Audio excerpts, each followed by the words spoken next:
Oftentimes, what I hear from orthopedic practice owners is we're doing all the right things. We're running ads, we're showing up online, we're spending money on digital advertising, and yet we have OR blocks that aren't full, our calendars are empty, we're not seeing new patients, and we're wondering where's all the money going? A recent study that I read stated that specifically for orthopedic practices, 92.8% of their budget is spent in some digital capacity. And yet it's only delivering just over 18% of their patient load. Whereas spending the other 8% of their budget on a referral liaison that helped to build referral relationships and partnerships delivered almost 43% of their new patients. It seems like the spending is a little bit inverted there. And I have to ask, at what point did someone give the buy off to spend 92% of your budget on tactics that aren't working? And even more so, why aren't they being held accountable?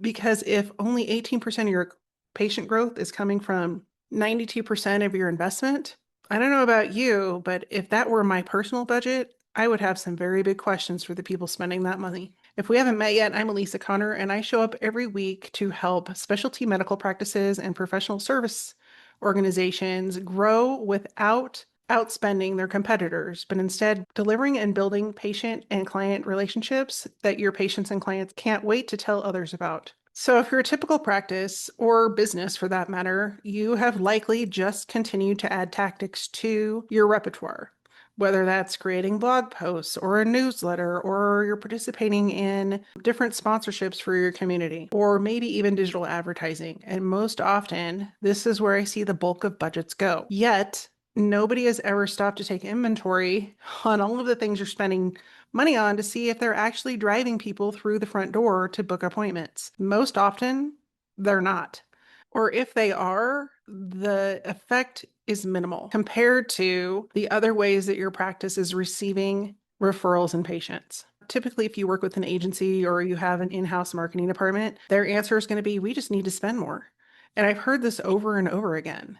If we just spend more on ads, we'll be able to compete better because we'll be able to put more ads out there. That may have worked 10 years ago, but the reality is that most audiences are added out. If you think about your online experience, how many times do you watch a YouTube video and sit through the entire ad? Or is your finger hovering over the skip button to hit it as soon as that 5 seconds is up? If the latter is you, you're not alone. So in what world do you think other people want to look at your ads or interact with your ads? Probably slim to none, especially when it comes to something as vital as a health decision. They're likely not going to make a decision to come to your practice based on online advertising, especially if there's no plan behind it to lead them into some sort of nurturing opportunity where they get to know you and build trust with you and your practice. The other thing that I see with practices is they only start to run ads or up their marketing ante for that matter when things slow down. But at that point, it's too late. Like any type of marketing or advertising you do takes momentum. So if you just push pull, stop start your marketing budget into these different tactics, and then you're sitting there holding the bag wondering why nothing is working, that's exactly why it isn't working. Because there's no plan in place to ensure that things are prepared for and taken care of when times slow down. If you aren't actively filling your lead generation cup, you can't be surprised when your calendar's empty or the OR is empty. You haven't put any time, attention, planning into ensuring that new patients are showing up to fill those slots. It doesn't matter which of these tactics you implement. If there's no plan or strategy in place to track what each one is doing and delivering. And most often, what I find in specialty medical practices, specifically orthopedics, is that's the exact structural challenge that they're all facing. They're investing in all the right things, or so it seems. But at the end of the day, no one can tell you 25 patients came from that Facebook ad. All your agency can tell you is, oh, we had 9,000 impressions and 12 people clicked it. Recently, in my free time, I was clicking on ads on Facebook just to see what happened when you clicked on them, specifically for orthopedic practices. 9 out of 10 ads that I clicked on went to some random page. It didn't lead to a booking page. It didn't lead to, hey, fill out a form. It didn't lead to anything that was going to bring somebody into my marketing funnel and give me the ability to stay in contact with them longer down the line, which tells me the people that are running their ads are just trying to put their name and face in front of people with no plan in place of what to do once they get their attention. And that's not only leaving money on the table, but that's leaving potential patients that you could be helping out in the cold. The root of the problem is there's no metrics in place to track actual tactics to patients coming in the door. And I've been met with so much resistance about this. Like, there's no way to track it. And the reality of the situation is everything you do can be tracked if you have a process and system in place to do so. And you train your team to help with that tracking mechanism. But if nothing has ever been set up and you just keep doing things the way you've always done them, you're going to continue to spend 92% of your budget on not getting new patients through the door. That's the equivalent of opening up the window while you're driving down the freeway and throwing money out the window and hoping that whoever sees it, stops, picks it up, and follows you to the office. That's completely unrealistic, but that's what you're doing with your marketing budget. There are 3 specific structural gaps around patient growth that create revenue leaks in practices. Let's dive into those next. The first is there's no closed loop on the activities you're doing. In other words, your agency might come and say, hey, we have a click-through rate of 900 people per day clicking on this ad. That's fantastic. It's performing really well. But if they click on that ad and they never move to scheduling a call, or the next call to action within that ad doesn't lead people directly into the office in some way, shape, or form, is that really a success? But no one's measuring it. No one's stopping and saying, wait, we're not measuring the right thing, or we're not measuring at all. Versus word of mouth referrals or professional referrals coming in that you just hope happen and are pleased when they do. Wouldn't it be more safe to say that we need to create a process around both of those tactics to ensure that, 1, they're working, and 2, that they run seamlessly and smoothly so that we can amplify it beyond our current partners and referral networks?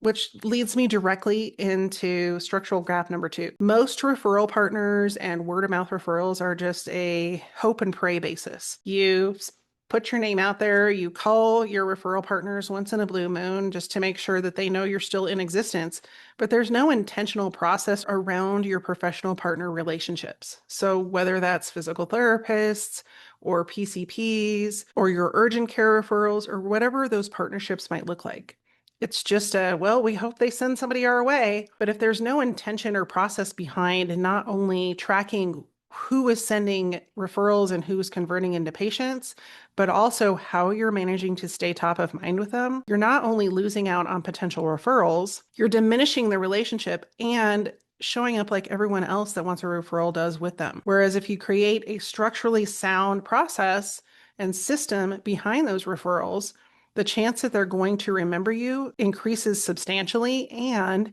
it also gives you the opportunity to track exactly who's sending people to your office so that you can thank them appropriately and spend more time and energy on those relationships. And then the last piece of this puzzle is long-term patient care. And chances are pretty high that if you have somebody that has come through your office and had a surgical appointment, they're going to need follow-up care. They don't necessarily have to choose your practice for that follow-up care. And chances are pretty high that if they come through a referral partner, whether that's a primary care physician or one of your other referral partners, they're going to stick with you through physical therapy, injections, and all of the other things that you offer.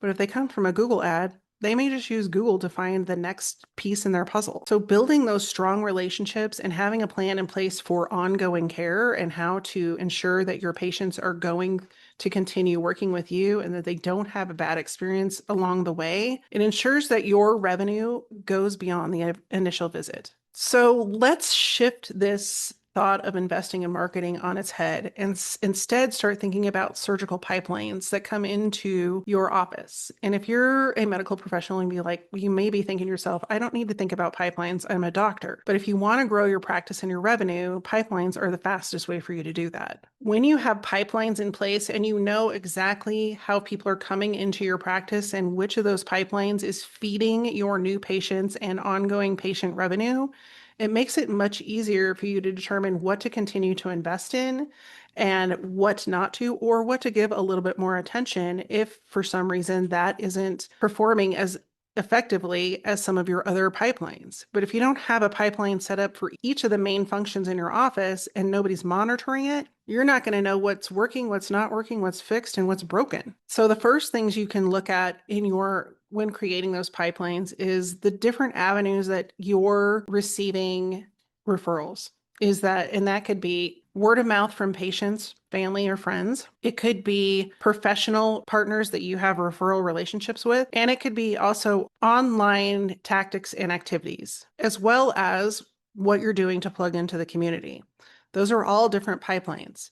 But in addition to that, you also need to think about where people are coming in at stages of your business. So, for example, you may have a physical therapy section of your business. Are you monitoring, tracking, and do you have a system in place that watches those patients to ensure that they are moving forward and getting the care that they need?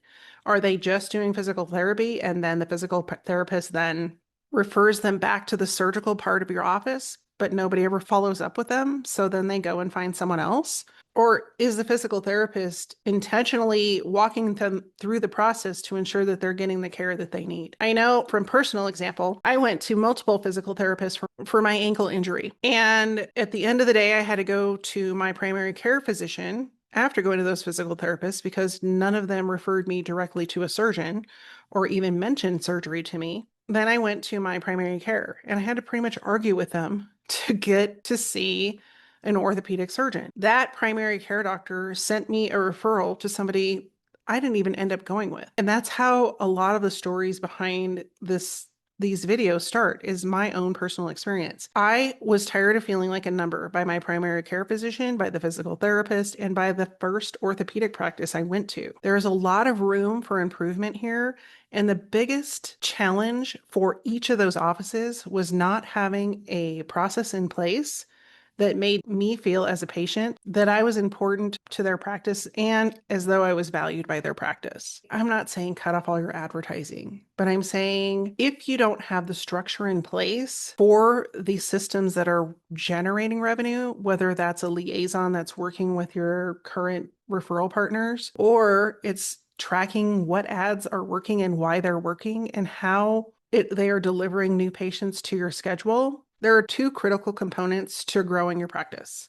The first is focusing on the experience of your patients and ensuring that there are processes and structures in place that help them move through your organization. And the second is measuring the things that you are doing to generate leads to ensure that the investment you're making is actually worthwhile in the end. Because if not, then you need to reallocate and rethink through the strategies you have in place. Let's use that as an example. So last quarter, you spent $40,000 in ads. That $40,000 generated 120 leads. We're going to call them leads loosely. Of those leads, only 34 of them booked consultations, meaning initial consultations. So if you had 120 leads come in from that investment, the average percentage of people that will convert on cold advertising on the high end is 20%, which means you likely had 24 people come through the door and book an initial consultation. Well, from that 24, the conversion rate is probably around 30% on average. So that's a total of 8 patients and 8 surgical cases, meaning that your conversion rate on that $40,000 that you spent was $5,000 per patient. If you're okay with those numbers, then by all means, you should keep spending that money. Versus the investment into a referral partnership liaison. The budget allocation for that is about $12,000. That $12,000 in the quarter generated 67 new potential patients. Of those 67 potential patients, because they're warm leads, they converted at a much higher rate. 41 of those people likely booked a consultation, an initial consultation.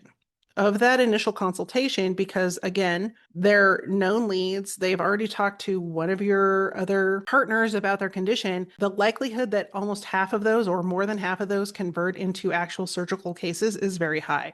So we'll use the number of 22. 22 of those people turned into surgical cases. So for that $12,000 investment, the cost per surgical case is only $545 versus $5,000, which of those two tactics is generating more leads and revenue for your business?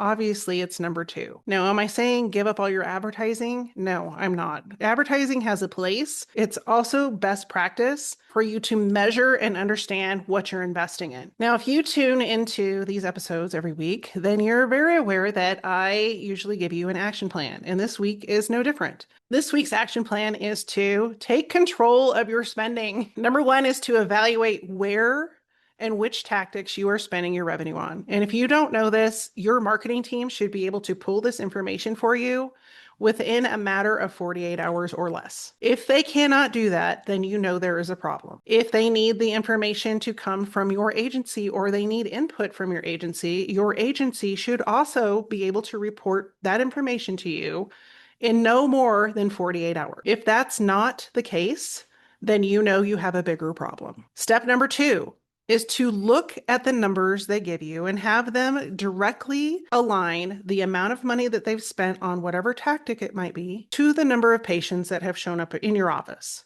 If they cannot make that connection, you know that there is something broken in the system and you need to address how they're going to handle it going forward. If they don't have a plan for that, then you know you have a challenge you need to overcome. And the third piece of your homework is to look at your referral partner liaison and ask them these same questions. And if that person is under your marketing department, then they should have a line item that shows exactly how many patients were generated in the last quarter, the last year, whatever you want to measure for their activities as the liaison.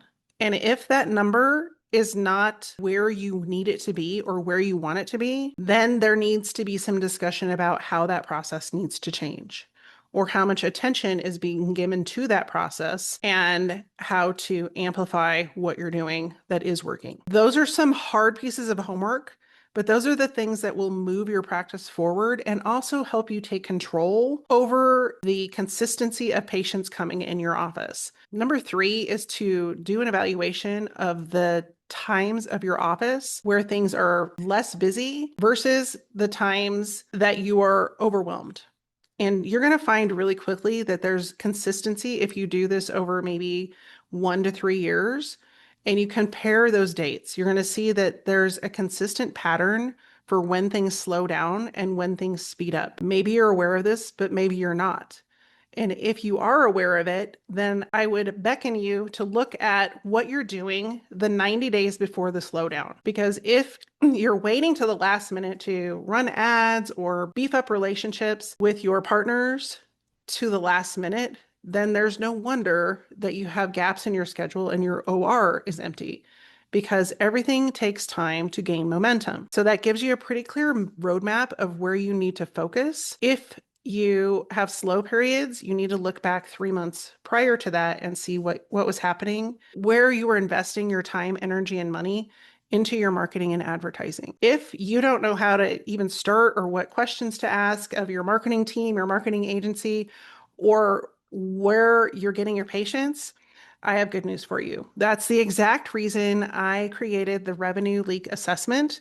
And it is a 15-minute assessment where I sit down with you and your team and we look at what you're doing. And I give you the top 3 places that you're leaking revenue and some quick fixes on how to stop the revenue leaks so that you can increase profit and growth. If that's something you're interested in, the link to participate in that assessment is below this video. You just click the link and schedule a time on my calendar and we'll make it happen. In the meantime, thanks for joining me this week. If you found value in this episode, I would love for you to share it with someone else who would also get value from the episode. And if you're on YouTube, I would love for you to hit the like button because I love it and so does YouTube. Until next week, stay safe, be well, and I'll see you soon. Take care.